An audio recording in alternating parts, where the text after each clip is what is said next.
It's not just Iran, it's Venezuela, it's Cuba, it's Latin America. For years, many in Washington have been trying to convince the United States policymakers to have some restraint in their foreign policy, to not be so adventurous when it comes to either the Middle East or Latin America or Europe, and not to interfere in other countries' elections and so on. There was a time when the U.S. was very much doing that. There was a lot of daring do in the 50s and 60s in Latin America and Africa and so on, when the U.S. would get heavily involved in other countries' affairs in its efforts to fight back against the Soviet Union. That era was a long time ago, and it was also during the time of the Cold War. There was always the excuse that the United States was fighting against the scourge of communism. Communism is over now, but the U.S. continues to meddle in other countries' affairs. It continues to exercise militarism. It goes into wars, and that's despite the best efforts of some really smart people in Washington trying to change the way that America operates throughout the world. I am Borzu Deragahi. This is my podcast. It's called Badlands. You can subscribe at borzu.substack.com, or you can find me on YouTube at Badlands Newsletter, or on Spotify, or on Apple Podcasts. Today's show, I have an interview, a longer interview today with Daniel DePetris. He is a fellow at the Center for Defense Priorities. That is a think tank in Washington that is kind of center-right, but focused on pushing and promoting restraint and non-intervention in U.S. foreign policy. He's also a syndicated columnist at the Chicago Tribune. Thank you so much for joining me. Thank you so much for having me. Why have we lost so bad? You know, I mean, we who've been arguing for like sanity and restraint since the Iraq War, people who have been on the ground like me and watched the devastating and ultimately fruitless impact of U.S. foreign policy misadventures abroad, military adventures abroad. We're still sidelined, and who has the upper hand? Foundation for the Defense of Democracy, Lindsey Graham, you know, this corduroy of people who are on the TV all the time, even on MS Now, basically demanding more and more aggressive wars in Venezuela, in Iran, in Cuba, and so on. Why is it so backwards? Why does it feel like we're not making any ground? Well, I think in terms of the realist and restraint community, I think have made ground over the last decade. I think our point of view is taken far more seriously today than it did 10 or 15 years ago. Now, with that being said, you know, the powers that be inside the government are still very much, as you describe, I would say, of an interventionist bent, and that's a charitable word to use. You can use far more cynical terminology than I have just now. You know, it's sort of like a sociological experiment, right? Like we keep making the same mistakes over and over again. We don't seem to learn the lessons of our past failures. We have very short memories, right? So, you know, we had people who kind of hijacked U.S. policy in the Bush administration and created this morass in Iraq, where we had a very deadly and expensive U.S. occupation of that country, not to mention all the damage that was done on Iraq itself during that time. Some of those very same people are advising the current administration, either in an unofficial capacity or, you know, if you go back to the first Trump administration with National Security Advisor John Bolton, actually within the government, right? So yeah, you sort of have a recycling of these same people and personalities, and it's very difficult and frustrating for me to kind of explain.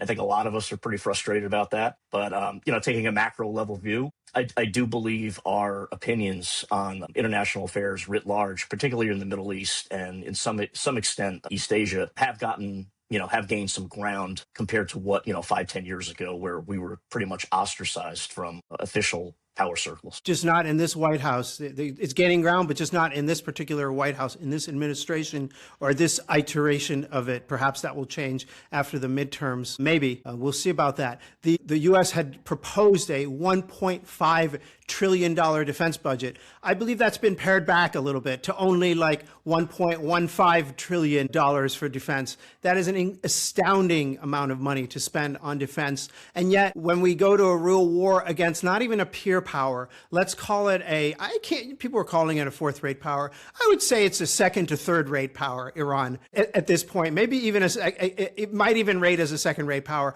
Basically unable to impose U.S. will, unable to make strategic gains. As a matter of fact, it looks like the military intervention has led to strategic losses. And let me just give you an example. On February 27th, the topics of discussion were, how do we roll back Iran's nuclear program? How do we roll back its ballistic missiles? How do we basically prevent it from its proxies, and how do we get Iran to be improving its human rights record? And now the discussion is, can we get Iran to move away from the Strait of Hormuz, and can we get it to stop intervening and putting pressure on Lebanon, and how much money and in what form are we going to give them the money? So anyone who says that the U.S. is winning, just look at those matrices. We're not winning. How is it that the U.S. military, with all this money that it's spent, it can't accomplish its goals in this particular case? I think it's less of a military question and more of a strategic question.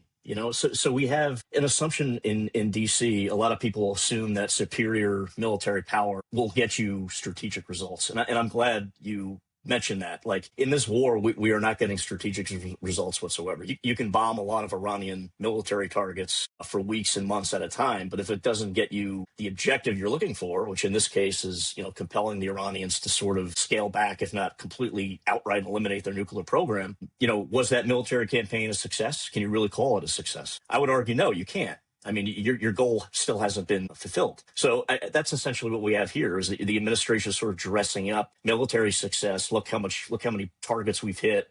Look how many of Iran's air defenses we've destroyed, et cetera, and they share that on social media quite liberally, I would add.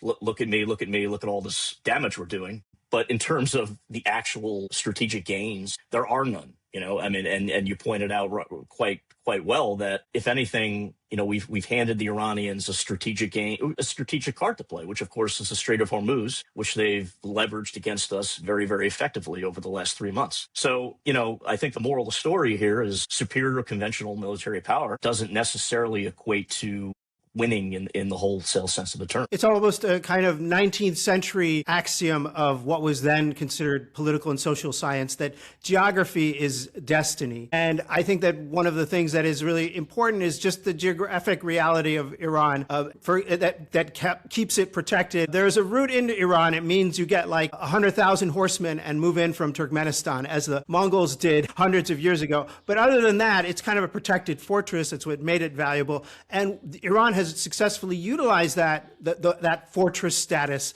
to build literal fortresses all over the country. They're called these missile cities. And it's one of the things that I think is being underestimated, because you can do a lot in those missile cities. You can not only launch missiles from those missile cities, but you can launch drones, you can assemble drones, you can assemble missiles. And one thing that I think people should be concerned about and talking about, and they're not, you can possibly assemble a secret Manhattan Project in one of those and launch a nuclear program. What do you think of that? What do you think of that statement, geography is destiny, to some extent, when you're talking about military strategy, and also the possibility that these missile cities are going to determine perhaps the future of this conflict? Well, I think the geography question is pretty clear. I mean, it is destiny. The Iranians have utilized it and exploited their control, their geographic, advantages over regional waters, of which the Strait of Hormuz is arguably the most significant in the Middle East, at least in terms of agricultural exports and oil and gas exports. And the Iranians have used asymmetrical tactics to essentially turn the Strait of Hormuz into an Iranian lake. That's basically what they're doing. Oil prices and gas, we all know this, right? Oil prices and gas prices are up by 35 to 40% from pre-war levels. That is hurting Americans pretty significantly in the pocketbook and in the wallet. And that was the Iranian strategy all along. Cause enough financial pain on the American population to compel the Trump administration to negotiate a face-saving resolution out of the war. That hasn't worked yet. The Trump administration is still in negotiations with Iran as we speak.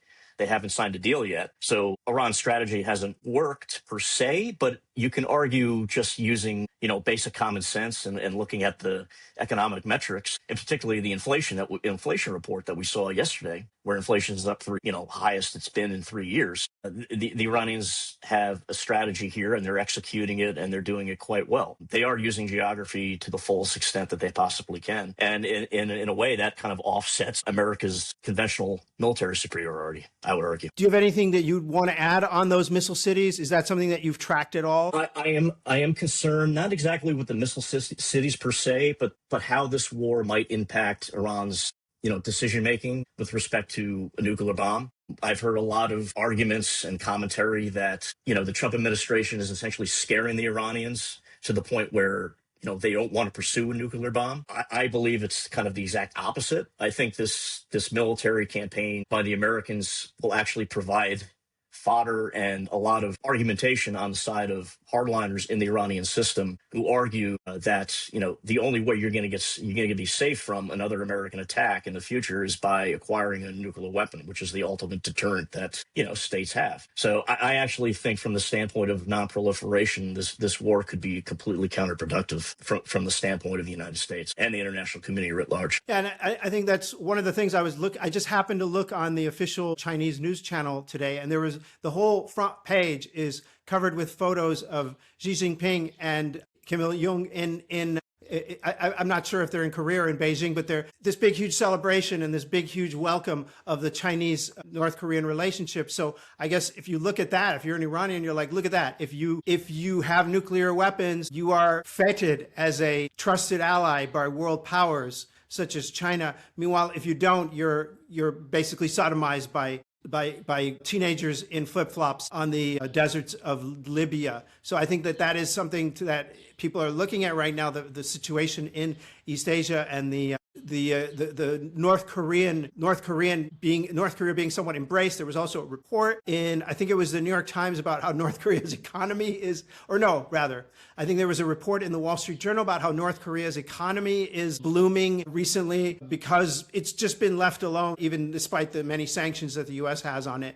What about East Asia? You mentioned that earlier a little bit, and the wrong-headed policies that the U.S. may be taking on East Asia. What do you think? Is it time to up the pressure on China, or is it time to double down on diplomacy and partnership? I think we have enough pressure on China as is. I mean, we still have a pretty formidable U.S. military posture in East Asia. We've got dozens of military bases and outposts littering multiple countries in the region. I think what we need right now is an adequate, and I know this is sort of a cliche term to use, but I'm going to use it anyway, an adequate balance of power that provides both states with room to, negotiate in a peaceful environment. I think that's what we need. The United States is not going to get rid of China. China is not going to get rid of the United States. It's just a matter of how do we cooperate to an extent that's mutually beneficial to both countries. And I think, to give the administration credit here, I do think their China policy is a lot less militaristic than it was during the first term. Even the national defense strategy, which has traditionally been very, very hawkish on the China question, basically puts it in black and white that they're not interested in